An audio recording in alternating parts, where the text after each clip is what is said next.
안녕하십니까. 호주 윤수영 변호사의 생생법률 만화입니다. 오늘은 집 두 채의 꿈과 세금 폭탄이라는 제목으로 증여세에 대해서 말씀드릴까 합니다. 바둑게임이란 한마디로 말하면 집 두 채 짓기라고도 할 수 있습니다. 아무리 큰 대마라도 집 두 채를 짓지 못하면 결국 죽음에 이르는 것입니다. 갑자기 웬 바둑 이야기인가 하고 의아해 하셨나요? 사실 우리 인생살이도 바둑과 비슷한 면이 있었어입니다. 집 두 채 가진 자와 집 한 채 가진 자를 한번 비교해 보세요. 집 한 채 가진 자는 집값이 오르든 내리든 별 상관이 없겠지만 집 두 채 가진 자는 아무래도 여유가 있죠. 달마다 월세 받아 좋고 부동산 값이 오르면 시세 차익도 노려볼 수 있으니까요. 2000년 초 국제 결혼하여 호주로 이민 온 A씨가 있었어요. 집과 차를 장만하여 먹고 살만하게 되자 한국에 집 한 채를 더 가졌으면 하는 꿈을 꾸게 되었죠. 오랜 시간 외국인 남편을 설득해서 한국에 5억 상당의 아파트 한 채를 사기로 결정했죠. 뉴스에 종종 외환관리법 문제가 나오고 소문도 들었던 터라 날은 머리를 써서 한국에 보낼 돈을 역송금업자에게 부탁하여 한국의 친지 3명의 계좌로 이렇게 분산송금하였습니다.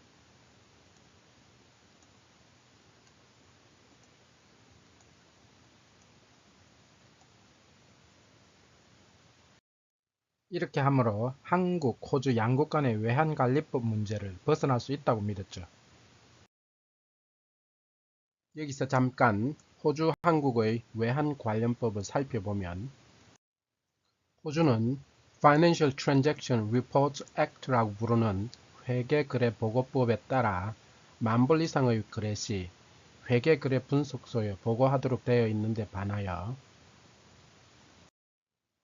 한국은 외국환 거래법상 해외에서 한국으로 송금하는 것에는 한도가 없지만 1회 10,000불 이상인 경우 무조건 국세청에 통보되고 연간 20,000불 이상이 되면 자금 출처를 입증할 수 있는 위와 같은 증빙 서류를 제출하여야 합니다. 역송금에 성공한 A씨는 친지들에게 부탁하여 매도자 계좌로 송금하도록 하였습니다. 계좌 이체해주는 언니 속마음은 어땠을까요?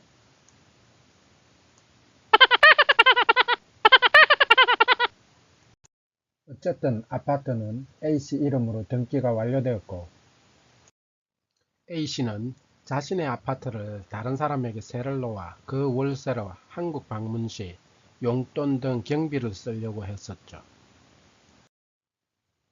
한마디로 A씨에게는 마르지 않는 셈을 가지게 된 셈이었죠.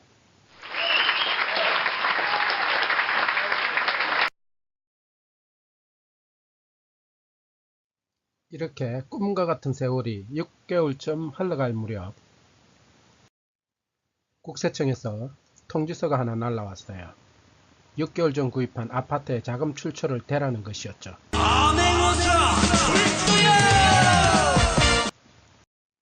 A씨는 당연히 호주에 있는 남편이 준 돈이라고 했죠. 근데 A씨의 꿈은 그때부터 깨어지기 시작한 겁니다.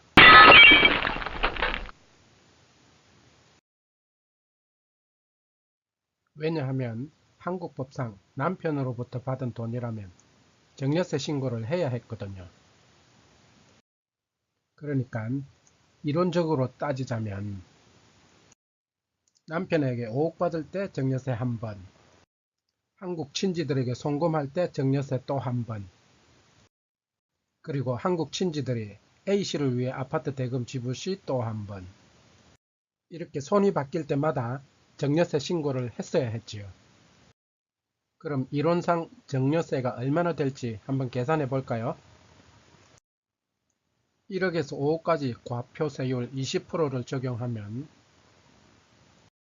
먼저 남편으로부터 5억을 받을 때 20%인 증여세 1억이 발생되고,